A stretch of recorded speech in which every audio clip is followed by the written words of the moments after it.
Hi guys, welcome to my first YouTube video here on Regular Reader. I'm your host, Angle Dangle. We're gonna be doing, regular reviews on just a bunch of random books that I find along the way. It's kind of my journey on reading more books, and I'm kind of logging it, and you guys can experience it with me. Maybe we can make like a book club or something. But you might have seen that thumbnail, and you're probably thinking to yourself, "Damn, there's a book that's gonna get me high." Shit. What is it? Maybe you want a little something or something. But before we get to that, I'm gonna need you guys to behave. And Behave is our first book we're gonna be reviewing. It's written by Robert M. Sapolsky. Sapolsky is a neuroscientist. He actually has a couple other books out. I might check them out later. But this is the first one we're gonna be reviewing. It was actually gifted to me by my girlfriend. Behave is a pretty big book. It actually has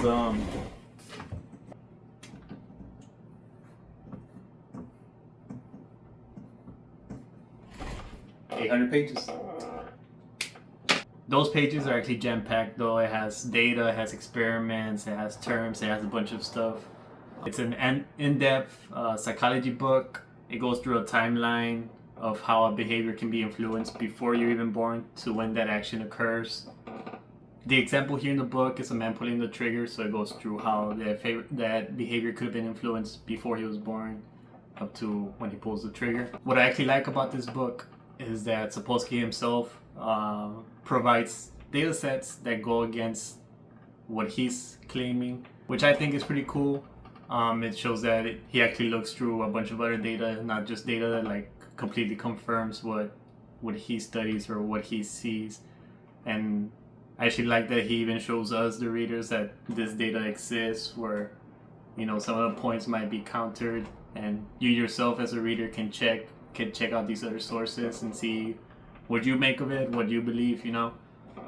The book has its funny moments too. Sapolsky he has a pretty good sense of humor. He has some jokes in there. One of the only cons I have for this book is, when you're talking to someone and they're really into a subject or they're really into a topic, and you ask them just a certain question, and they'll keep going and explaining other things, going to a completely other realm. That's kind of how I feel sometimes with some of the pages, some of the chapters. I just think that Sapolsky sometimes goes through like a tangent. Some people might like it, it gives you more information. Me personally, it's 50-50 depending on my mood. Sometimes I'll be reading it and I'll see like go into a completely other thing from where we first started, and in my head I'm thinking, how did we get here? But there's not much else I can say that's bad about the book. It's a really good book. I don't really like the index. Nothing against Sapolsky though, I just don't like indexes because I like to read my books from start to finish. I'm not going to go all the way to the back, then keep going back. So I actually just skipped the index. That's why the bookmark is still in the last part, because that's where I stopped reading, because that's where the index started. So Sapolsky's book is good. I would rate it, drum roll,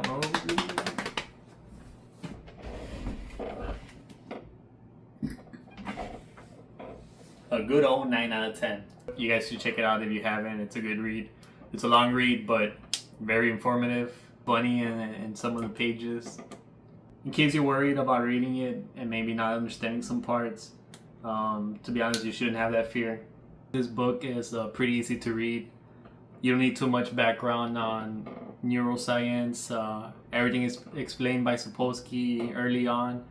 And even if you need to go back, you can also just look at the index, which I didn't, right? But it's an option that you guys have. So overall, it's a strong first book. If you guys are interested in seeing more of Sapolsky, he has a YouTube channel that his daughter runs. They have some episodes up there. They're pretty interesting. I've checked some of them out. I saw a clip with Sapolsky and Jordan Peterson, which gives me a red flag, but I would have to look into it more. Hopefully it was before Jordan Peterson went on this whole rabbit hole, but I would have to search it up more. Our next book, and the one you guys were waiting for, is The Scratch and Sniff Book of Weed. It's written by Seth Matlins. Eve Epstein, no relation. And the art is done by Pickard. It's this book right here. You guys might remember Scratch and Sniff books when you were little in elementary and you go to those school fairs. You get some scratch books, you scratch them out, sell them. And this one is of weed. It's a interesting and fun board book. The art is pretty dope too, pun intended. It's an interesting and fun way to learn about cannabis. The book goes from educational to trivia like facts. The drawings themselves I feel fit the topic. It really goes with the book. And obviously with Scratch and Sniff books, you got the parts that you can scratch and sniff. It's in the name. It's a quick read actually, and it looks pretty petite next to the book we just went through with Sapolsky. It's actually only 22 pages. And it's actually pretty educational. It goes through the history of weed use. It tells you its pros, its cons, the different side effects, the different types of subspecies of weed. It goes through THC, CBD. It actually even shows you that weed being legalized kind of hurts us as a society. You know, it's the only drug that's not addictive. You can't really overdose over marijuana. And I'm gonna read a quick excerpt from the book. Weed is not addictive and non-toxic, killing fewer people annually than aspirin. Legalization would empty overcrowded prisons, save billions in prosecutions, create billions in tax revenues, and allow regulation on production, consumption, distribution, and sale. It will begin to free us from the war on drugs, which has really been a war on our own communities and citizens. Not to mention the fact that weed is used as a medical herb too. It helps with cancer. It helps with anxiety, which I find it funny since here in Texas they're more prone to legalizing THC than getting stricter gun laws. I mean, everyone knows weed is the thing that killed those kids in the wild there, right? Now for the main question, can this book get you high? Unfortunately, no matter how much you scratch it, it's not gonna get you high. I know you guys might be disappointed, but hey, I don't make the rules, right? What it does get you high on is knowledge. And at the end of the day, isn't that what's important? It's a good quick read. I would give this book a 420 out of 500, which evens out to 8.4 out of 10. So unfortunately, you can't get high off this book. You know, the technology just isn't there. If you're interested to learn more about weed, just contact your local drug dealer and just smoke some up. Now that the reviews are out of the way, I feel like I gotta explain how I rate, what my criteria for rating is. I'm basically rating based off what I buy the books for.